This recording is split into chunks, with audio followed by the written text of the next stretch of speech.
So, hello, Karen. Thank you so much for generously donating your book to the Lockdown Library.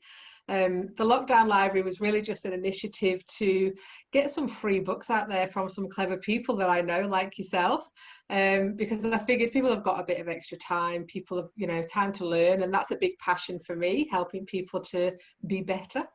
So thank you so much. Now, you are, Karen, an expert in change management. So can you tell us a little bit about what that means for you and how you do that work? Absolutely, and it's a great pleasure to be part of the initiative, Beck. So good on you for doing it. So happy to be here. So yeah, organisational change management, which is the worst title in the world for what I do. It's really helping organisations with the people side of change.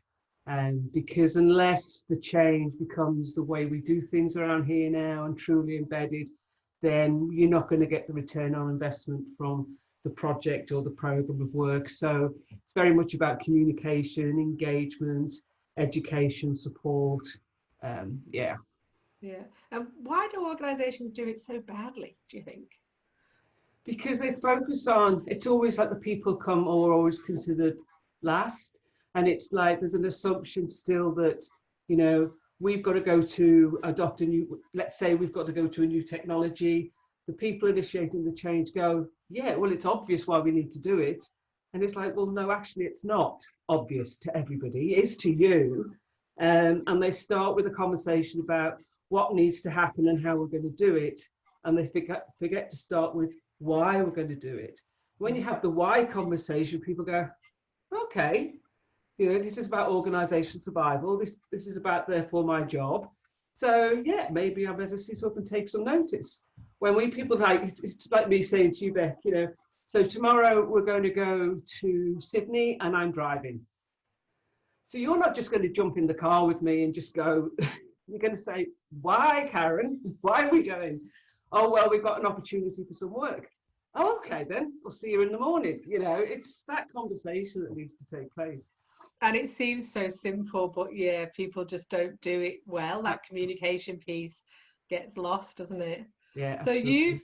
you've offered the book Game On, Change is Constant, but you've actually written more than that book, haven't you? Do you want to tell us a little bit about the other books that you've written? Yeah, absolutely. So there is a synergy between Game On and the two that I've just published. These literally arrived this week. Oh, So nice covers. So they're both called Unleash the Resiliator Within. One is a handbook for individuals and the other one's a handbook for leaders. And the Resiliator has 20 superpowers. So the individuals, that's everybody, including leaders, have 20 superpowers they can pull on at any time, one of them or two of them or whatever, to be resilient in the face of constant change, because change ain't getting any slower. And it's getting more disrupted. And we're all just seeing, we can't predict what's going to hit us. So yeah, superpowers like the empathizer, the regulator, the communicator, those sort of things that, and especially when we're in the middle of, oh my God, the world's collapsing, the sky's going to fall in. We often forget sort of some of the basics. But so yeah, a handbook to dip in and out of. And I wrote this book back in 2010. So this is currently being revised. So I'm doing a revision of that one, bringing it up into the 2020. So yeah, I've been very, very busy during lockdown. Yeah, that's great. And Game On, was that your first book or? So this is my second. So the one I'm revising was 2010-11.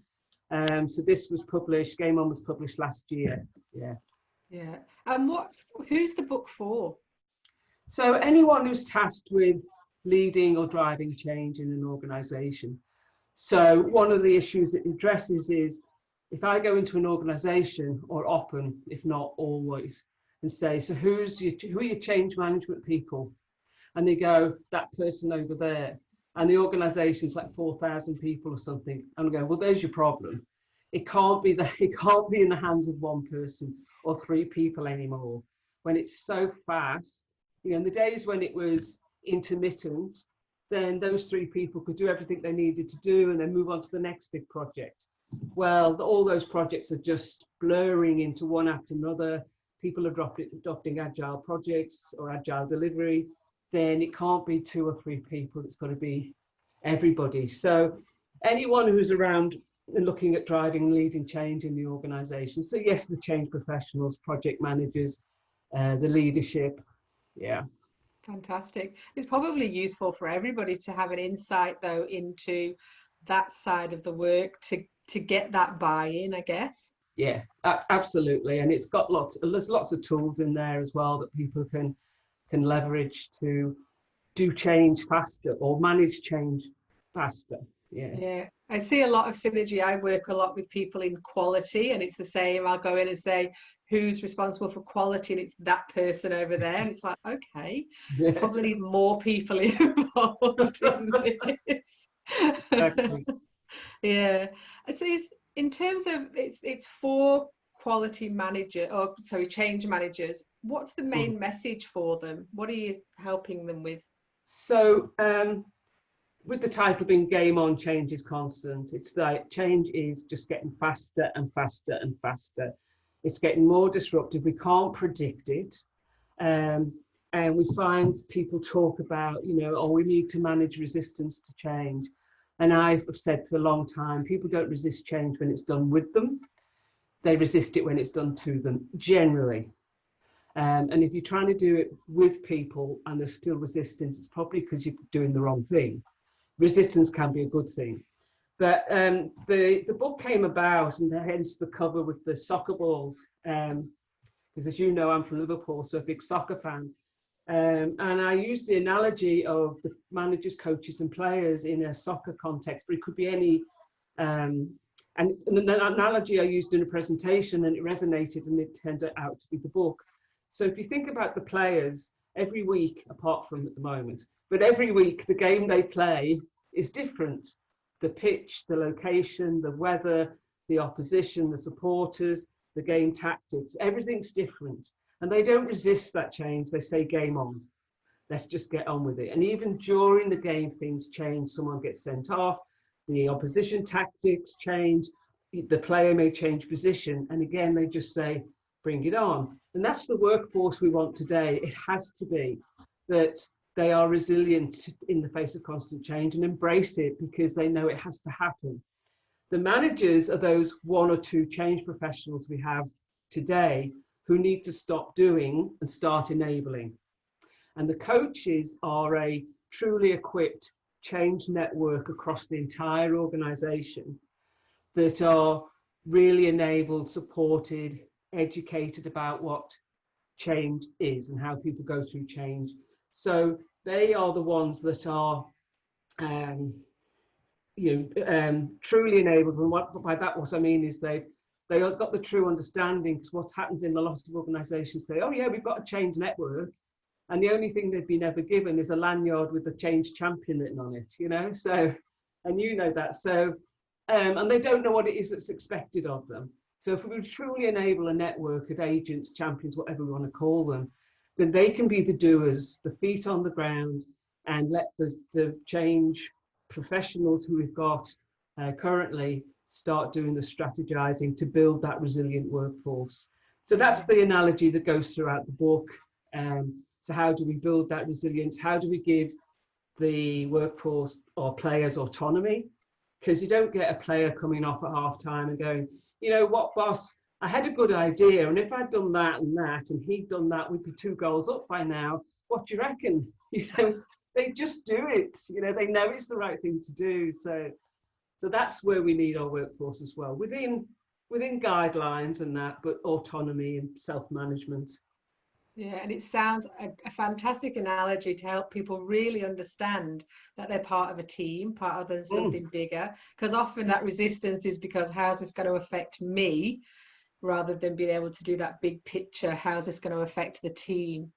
Yeah, absolutely. And on any team, people are asked to play in different positions, and they don't go, no, I want to be a striker. I don't want to be a defender this week. Well, they don't say that. They just do it, They go, okay, yeah, for the good of the team. I understand what that means. Yeah. So, there's so many analogies that have come out of it as I started to talk to people about it, People start talking about the people on the bench are still part of the team. They're still observing and giving feedback. It's amazing what the analogies have grown out of it. But yeah, it resonates with people in its simplicity. I like. Yeah. So what's one thing that people can start doing now if they're going through change or trying to implement some change? What's just something that they can do straight away? I think and it really is, sounds really basic, and it's what we mentioned when we started talking about having the conversation. So many people still say, or drivers of change say, oh, we sent them an email telling them what we were going to do. And I'm like, that's not communication, that's broadcasting. You know, you really need to have an ongoing conversation with people, find out, because there isn't a one size fits all. Where are they on their change journey? Because they may welcome change A and go, brilliant, love it. Change B comes along and they go, not so sure about that one. So every change is going to be different. Every person is different. So we need to find a way to make sure they're engaged and they have an opportunity to ask questions, to challenge, to seek out answers, because often it's a one way. You know, we just keep telling people what we're going to do and they're like, well, I need to know more, or where do I go? So the first thing, I would just start having a two-way conversation and really listening to what people's concerns are. Because if you address them and nip them in the bud, you're going to have far more chance of success than letting the rumour mill start going. And yeah. So obviously everybody is going through change at the moment. So how do people work with you? Where do they find you, and or how do they get in touch and do So some work with you? all the things I deliver at the moment are virtual. So I've managed to move totally virtual for most of the things that I do. So karenferris.com would be the place to go. No Karen dot, just karenferris.com. And they can reach out to me there. Just have a look on LinkedIn as well. As you said, I'm pretty prolific on LinkedIn most days. So yeah, find me there. Fantastic. And I think what you offer is so needed right now. And the fact that your new books are these really practical workbooks, which I think is what people need. There's a time for the theory, but there's a time right now where people just need to know, what do I do? What can I do to manage this right now? So thank you very much for sharing your book and having a chat with me today. It's been awesome to talk to you. Thanks, Beck. Thanks for the opportunity. Thank you.